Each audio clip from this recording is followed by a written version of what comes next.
Hey, what's up, y'all? So today we're gonna talk about healthcare stipends, okay? When you are a travel worker doing these temporary assignments, you get stipends, and that is where most of your money really comes from because this money is tax-free, okay? It is yours. But I see so many people doing this wrong, and all I can think is the popo gonna be knocking at your door. Sing it with me. The popo gonna be knocking at your. Because why are you trying to get over on the IRS? Baby, it just don't work. So today we're gonna talk about those travel healthcare stipends. What do they mean? How should they be used? How to be compliant? Yeah, we're gonna talk about it. Okay, so first, what is a travel healthcare stipend? So when you are a travel worker, you are usually working a 13-week assignment, could be longer, could be shorter, but usually a 13-week assignment away from home, okay? This is temporary work away from your tax home, okay? So first, what is temporary work? Temporary work is working anything up to about a year, okay?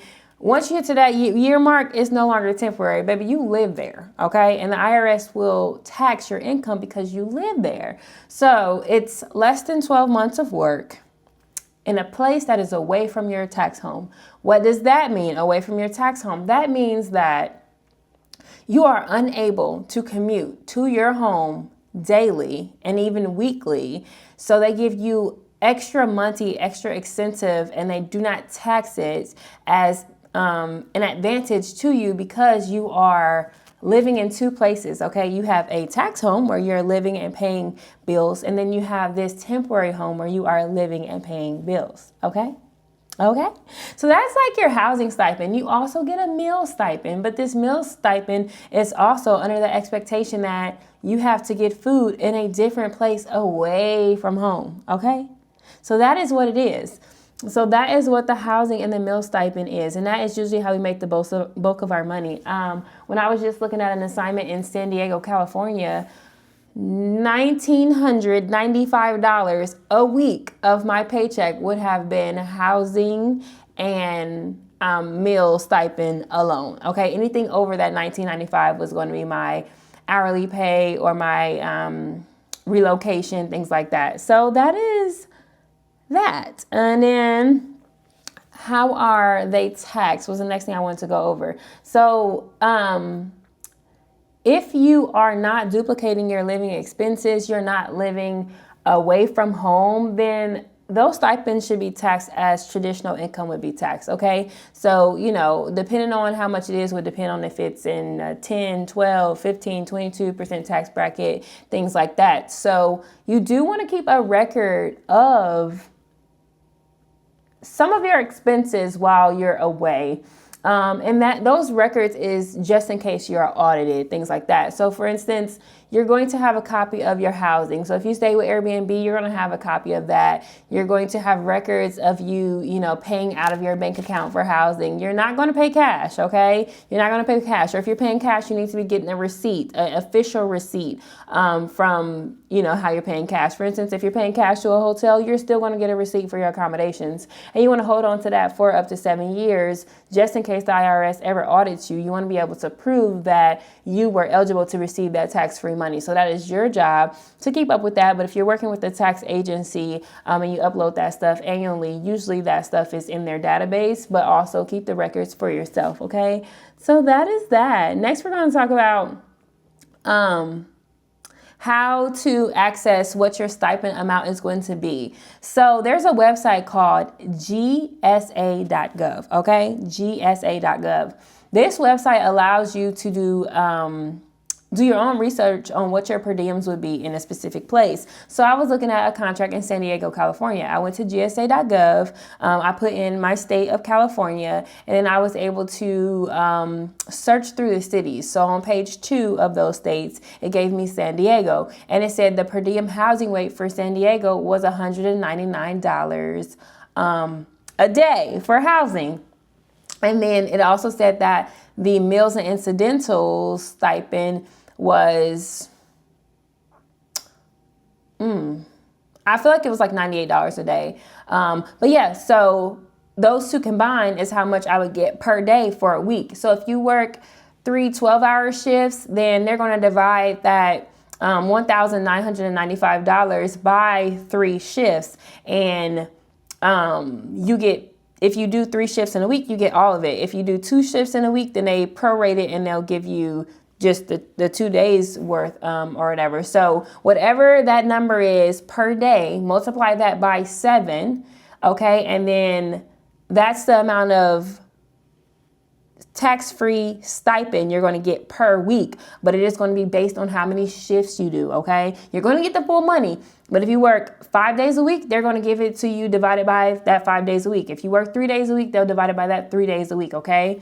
And this is separate from your hourly rate. Your hourly rate is completely separate. Your hourly rate is fully taxed, and it's separate. So I was going to get for this assignment $1,995 per week just in tax-free money, not including my relocation assistance and not including my hourly rate. Okay, so there's that. And then just know that stipend amount could be a little higher, a little lower of what the agency gives you, but that should be like the range. And if you ask for a higher tax rate, some people want to make more than, the minimum tax rate for different purposes. And in that case, they would decrease your stipends. Okay. So if this pay package I was going to do, the hourly rate was going to be $38.38 an hour. I was going to get $1,000 of relocation assistance, and that means I get half at the beginning of my contract, half at the end, and then I was going to get $1,995 per week. If I decided I wanted to make $50 per hour, they would increase my taxable hourly rate, but they would decrease my stipends amount per week. Okay, that money has to come from somewhere. So you can't, this ain't McDonald's, Burger King, can't have it your way. Okay, so that's how that works. So you can increase that hourly rate if you want to, but I wouldn't do that for myself just because I want to get as much tax-free money as possible. I'm not saving to buy a house or anything like that. So I'm not worried about having to prove that my income is a certain amount, because that's another thing. When it comes to your stipends isn't included as your income. Okay. Your stipend, is not included on your tax documents as your income. So if you make, let's say $40,000 for the year in your taxable hourly rate, that is what you're taxed on. You're not taxed on the fact that maybe you made an additional $60,000 for the year in tax-free housing stipends. You're not taxed on those stipends. You're only taxed on the $40,000. So if you was to go apply for a house, most lenders, I know there's, a caveat, most lenders and stuff like that, they would go off of your taxed hourly rate. There are some that will go off of your stipend and your tax hourly, but I have not had experience with them, so I can't speak on that. Okay. And then the next thing is like, what happens if you don't use your stipend for the intended purpose? So if you have no records of using that housing stipend to pay for housing in a place away from home, or if you are deciding to drive home every day and you're not, paying for housing or whatever, if you are audited, if you are caught, which I've heard a lot of people get audited and get caught, you will owe thousands, okay? And you might even have to owe a penalty. So it's best that you make sure that you're compliant. You get with a tax advisor. I personally use Travel Tax, okay? This is not a promo video for them, but I personally use Travel Tax, and I trust what they tell me. And they've been doing my taxes for 4 years, and I feel very confident, and I trust the information that they share with me. So I recommend that you seek tax counsel to make sure that you're doing what's best for you and for your family. So the next thing, let's see. That's really it. I don't want to overwhelm this video. I do have a video where I talk about the pay package breakdown. Feel free to go watch that video. And I have a different video where I talk about the fact that your tax hourly rate is not based on experience or credentials or anything like that. The whole rate is based on what the facility, has budgeted to pay you for your role. So you can watch either of those videos and be able to understand that more. This video was specifically to talk about stipends and how to use those appropriately. So Travel stipends, I'm gonna just do a takeaway portion. Travel stipends are non-taxable if they meet IRS requirements, which is temporary work away from your tax home, okay? Not going home every week and every day.